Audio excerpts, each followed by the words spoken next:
Kevin Porter Jr. Yes! Back to back! Miami paired Giannis Antetokounmpo with Bam Adebayo and created the NBA's biggest frontcourt experiment.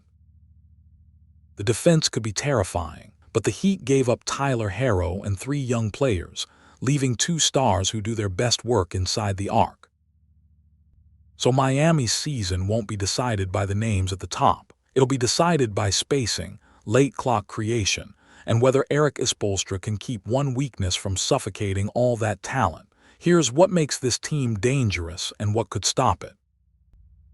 Start with the part of this trade that doesn't require projection. Giannis is still a dominant scorer. Even during an injury-shortened season, he averaged 27, 6 points, 9, 8 rebounds, and 4 assists while shooting 62.4% from the field. Inside 5 feet, he converted nearly 76% of his attempts. Miami didn't just add another star. It added one of the league's most reliable ways to force a defense out of position. That changes the scale of every possession. A normal advantage might pull one help defender toward the ball. Giannis can bring the entire weak side into the paint. The first defender has to absorb the drive. The low man has to protect the rim, and another defender is already preparing to rotate toward the pass. Before Miami runs anything complicated, Giannis has changed the geometry of the floor just by getting downhill. That matters because the previous Heat finished 43-39, landed 10th in the East, and missed the playoffs after losing in the play-in. They scored 129 points per game, second in the league, but that number belongs to a roster that no longer exists. Herro, Norman Powell, Jaime Jaquez Jr., Kel'el Ware, and Ekesperas Yakuchonis are gone. Miami's old production can't simply be pasted onto this new team. The trade didn't raise the floor in a clean, incremental way. It replaced several sources of offense and development with a much higher ceiling. That is why Miami is so difficult to evaluate. The Heat added the best player in the deal, but they also removed many of the players who would normally make that star easier to build around. The clearest reason for optimism is defense. Bam can defend centers without being trapped in one coverage. He can switch onto guards, show at the level of the screen, recover toward the paint, or operate as the backline communicator. Giannis adds another massive help defender who can cover ground from the weak side while still finishing possessions as a rebounder.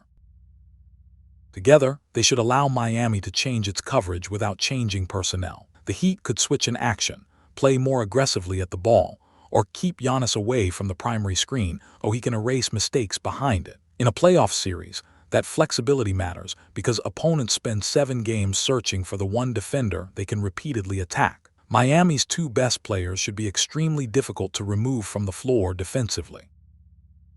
Their size could also protect more offensive-minded teammates. Tim Hardaway Jr. or Bobby Portis may not need to survive every possession in isolation if Bam can take the most demanding matchup and Giannis can patrol the space behind them. Andrew Wiggins provides another large wing defender, while Davion Mitchell can pressure smaller ball handlers. The pieces of a serious playoff defense are present. But calling it an elite defense before it plays a game would be a projection. Great defenders still need clean communication, reliable transition effort, and lineups that can score enough to remain on the floor. Miami has the potential to control matchups. We don't yet know whether it has 5-man combinations that can control both ends at the same time.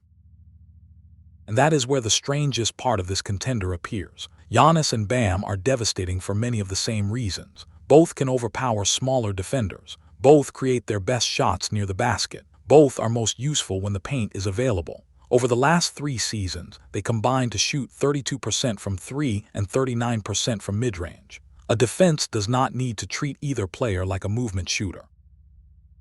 Imagine Giannis attacking from the top while Bam stands near the dunker spot. Bam's defender is already positioned close to the rim, exactly where Giannis wants to go. If Bam moves higher to screen, the defense can duck underneath or crowd the lane, unless the action forces a genuine decision. The problem isn't simply that 2 players are below-average shooters. It's that one star's defender can become the other star's help defender. That concern becomes more serious in the playoffs. Transition opportunities decline, opponents learn the first option, and possessions end with less time on the clock. A regular season defense might fail to build the wall early enough. A prepared playoff defense will load the paint before Giannis even starts his drive, then challenge Miami to produce a good second action. Bam cannot solve that problem by standing in the corner and pretending to be a shooting threat. His value comes from screening, passing, finishing, and making decisions in the middle of the floor. Miami needs to keep those strengths active without allowing his defender to wait at the rim. That requires movement and timing, not just wider spacing on a diagram. The Heat did add legitimate shooting.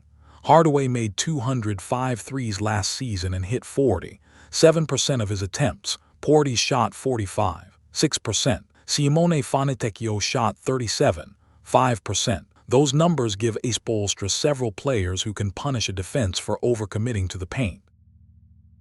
That skill is especially valuable next to Giannis. Across his career, 52% of his assists have produced threes. Last season, that number rose to 69%. His playmaking is built around forcing help and finding the defender who moved. If Miami's shooters hold their positions and release the ball quickly, Giannis can organize large parts of the offense through pressure rather than traditional pick-and-roll manipulation.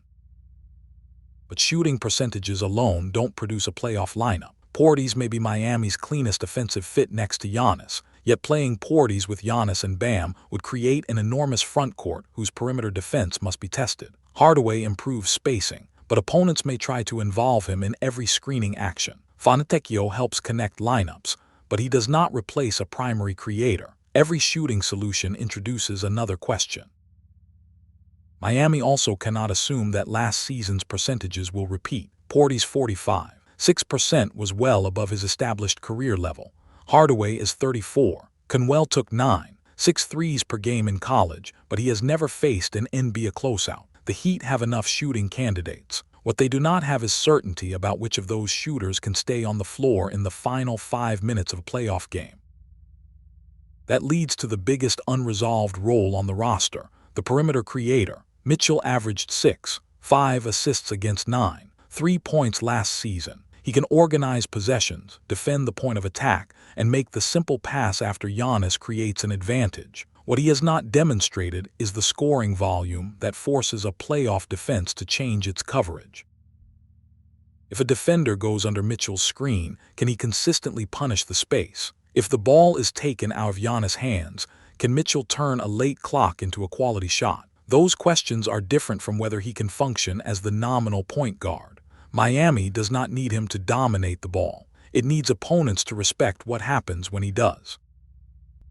Wiggins gives Miami another option, but he averaged 2.7 assists last season. He can attack a tilted defense, score against a favorable matchup, and reach his pull-up after 1 or 2 moves. Asking him to repeatedly diagnose a set defense would be a different job. His best role is likely as a secondary scorer, not the person responsible for building every late-game possession. Pelle Larsson averaged 11.4 points and 3.4 assists, giving Miami another connective guard who can drive and keep the ball moving. Conwell offers shooting upside. Neither should enter the season carrying the responsibility once assigned to Harrow. The Heat may eventually find creation through committee, but committees are much easier to defend when the clock reaches 8 seconds. The obvious response is that Miami already has a primary creator. His name is Giannis. He may not create offense like a traditional point guard, but a defense collapsing around his drives is still creation. If he reaches the paint, the possession has already forced a rotation. The Heat's job is to make the next pass decisive enough that the defense cannot reset. This is where Spoelstra can change the equation. When Giannis plays without Bam, Miami can use him as the only big and surround him with 4 perimeter players. Portis can function as a 5 who pulls his defender away from the rim. Hardaway and Fontecchio can occupy movement shooting roles. Mitchell can initiate the action without needing to finish every possession. Those minutes should produce Miami's cleanest Giannis spacing. When Bam plays without Giannis, the offense can look more familiar. Bam can operate through dribble handoffs, screen for Mitchell or Larsson, and receive the ball in the middle after the defense commits. Those lineups may not have Giannis' overwhelming rim pressure, but they can preserve Bam's playmaking instead of reducing him to a stationary spacer. The difficult minutes are the ones that matter most. Giannis and Bam together. Miami will need to make Bam part of the action. He can screen for Giannis, flow into a handoff, cut behind help, or receive the short pass when two defenders meet Giannis. Giannis can also work away from the ball instead of beginning every possession above the break. The goal is to make Bam's defender choose, rather than letting him wait. There is a counterargument to every spacing concern. Talent can overwhelm imperfect geometry. Giannis has won at the highest level without 5 elite shooters. Bam's passing can create a fence that never appears in a simple spacing calculation. And Erik Spoelstra has repeatedly built functional postseason lineups from combinations that looked limited on paper. Miami does not need a perfect offense if its defense is consistently winning the possession battle. The Heat may also be more dangerous precisely because their identity is unusual. Most contenders are built around perimeter creation and then search for enough defense. Miami has started with 2 massive defensive stars and is searching for enough creation. That can force opponents into uncomfortable lineup choices. A small shooting lineup may struggle to survive against Miami's size, while a bigger lineup gives Giannis more defenders he can attack off the dribble. Still, the margin is thinner than the names suggest. Giannis appeared in only 36 games last season after dealing with calf injuries, and then a hyperextended left knee with a bone bruise. Bam finished the year with a back issue. Miami's entire advantage begins with those 2 players being healthy enough to carry demanding roles on both ends. The age curve adds urgency. Giannis, Wiggins, and Portis are 31. Hardaway is 34. Miami is not waiting for an entire young core to grow alongside its stars. It needs the veterans to remain productive while Conwell, Jovic, Larsson, and the deeper guards develop quickly enough to fill specific gaps. This is a present-tense roster.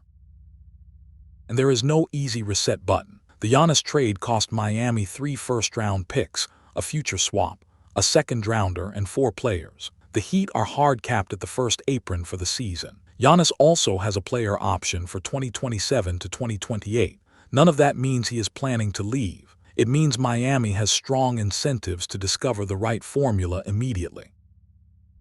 So what would prove that this experiment is working? Not an early winning streak. Watch the closing lineups. Can Miami finish games with Giannis and Bam while keeping enough shooting and creation on the floor? Can Mitchell remain involved when defenses ignore him? Can one of Hardaway, Portis, Fontecchio, Larsson, or Conwell provide offense without becoming the matchup opponent's target every trip? Also watch what happens after the first Giannis drive. If the defense collapses and Miami immediately produces a clean second advantage, the offense has a sustainable engine. If the ball returns to the perimeter and the possession starts over with 7 seconds left, the lack of a second creator will become impossible to hide. That difference will matter more than the team's raw scoring average. My verdict is that Miami should be treated as a real contender, but not a finished one, and not yet a favorite. The Heat have a first-tier ceiling because Giannis and Bam can give them the best players in several playoff matchups, and a defense with answers for almost any style. Their most likely outcome depends on whether the offense can remain functional when the pace slows and the paint disappears. If Giannis stays healthy, the shooting holds up, and Erik Spoelstra finds one reliable closing group, Miami can beat anyone in the East. But if every close game ends with Giannis driving into Bam's defender and no guard able to create the next advantage, the same roster will feel incomplete. That is the wager Miami made. Not that the fit is already perfect, but that its 2 best players are powerful enough to make an imperfect fit worth solving.